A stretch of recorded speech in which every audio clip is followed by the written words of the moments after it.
Good morning. Welcome to Pat's Pondering on Life. Today I'm going to read Chicken Soup for the Woman's Soul. This was just a real short one, but I liked it. In the beginning, it's got a little blurb there that someone else wrote. And this one is by Zelda Fitzgerald. And it says, "Nobody has ever measured, not even poets, how much the heart can hold." I think they're referring to love, which is very true. But what about grief? When you go through the loss of someone that you loved, or a divorce, the death of that marriage, loss of a pet, loss of a child, there's like 40 different kinds of losses.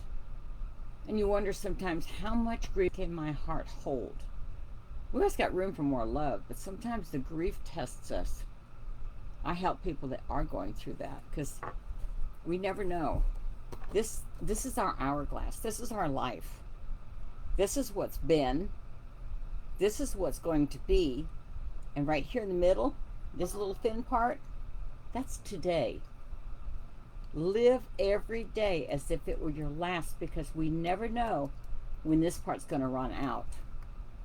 So hold as much as you possibly can in your heart with love. Reach out to others. I would rather have loved and lost than never loved at all. And I had not put out my heart, I would have never met the love of my life. I'd gone through a 30-year divorce, a 30-year marriage. I divorced him. And I could have felt sad about that. But if I was that way, my heart would not be open for new love. I wouldn't have been ready for John. And I might have missed him.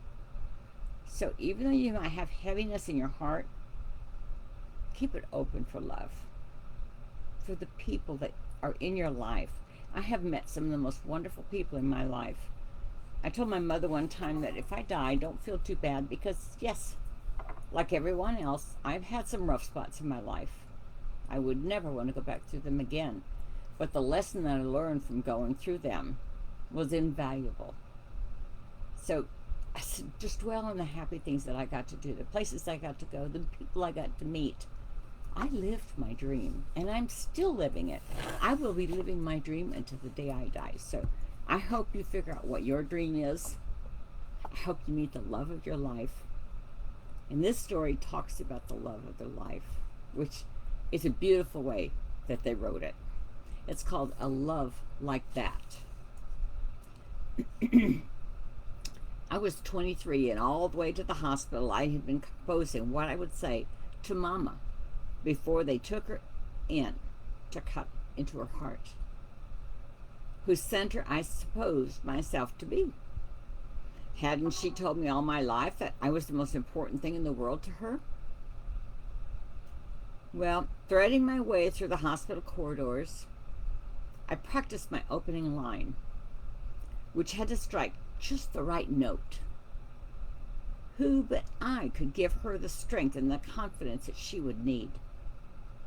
Whose face but mine would she want to be the last one she saw before they cut her open? And if she possibly died? Whose kiss but mine?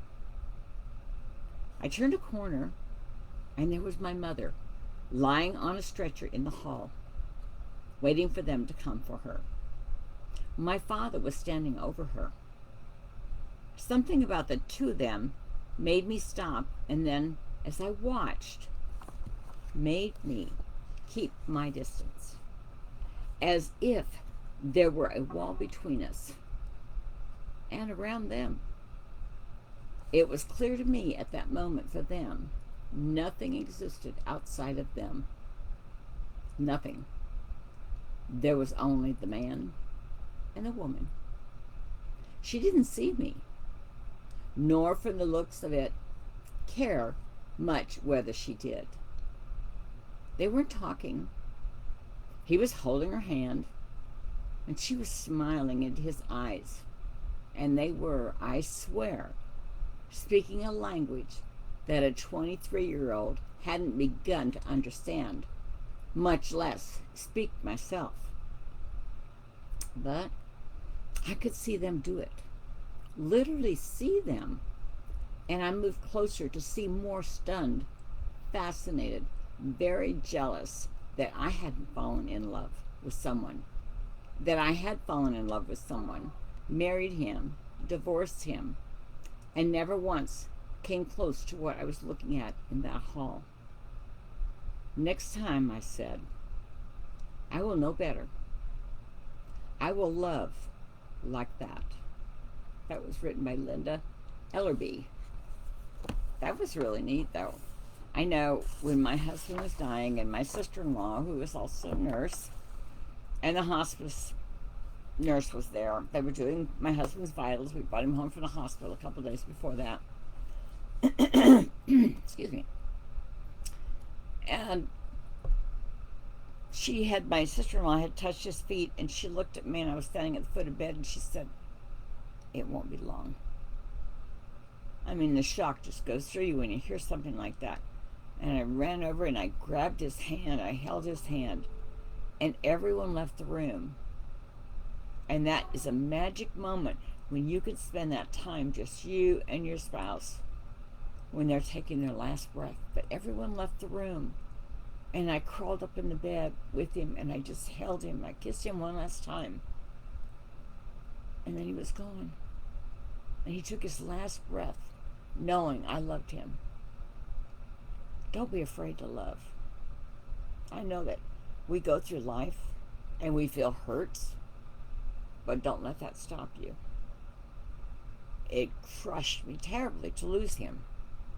I had waited 67 years to find him. And I could sit and cry about, he's not here, we don't get to do this, we don't get to do that. But we have a decision. We always get to make a decision. And I chose that I treasure the times that we had together. And sometimes it kind of sneaks up on me. It kind of boomerangs sometimes. And you'll have a day that there's a pity party. But you don't stay there. And you just thank God. I thank God he came into my life. I thank God for the 6.5 years that we had. The traveling that we got to do. The laughter and the love that we shared. And I got to find out what it was like to be in a committed marriage. That someone told me they loved me every morning and every night, and sometimes in between.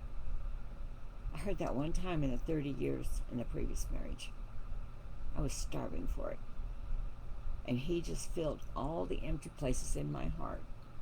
So yes, I miss him. But I've got a contentment in myself that I've had what I was really looking for.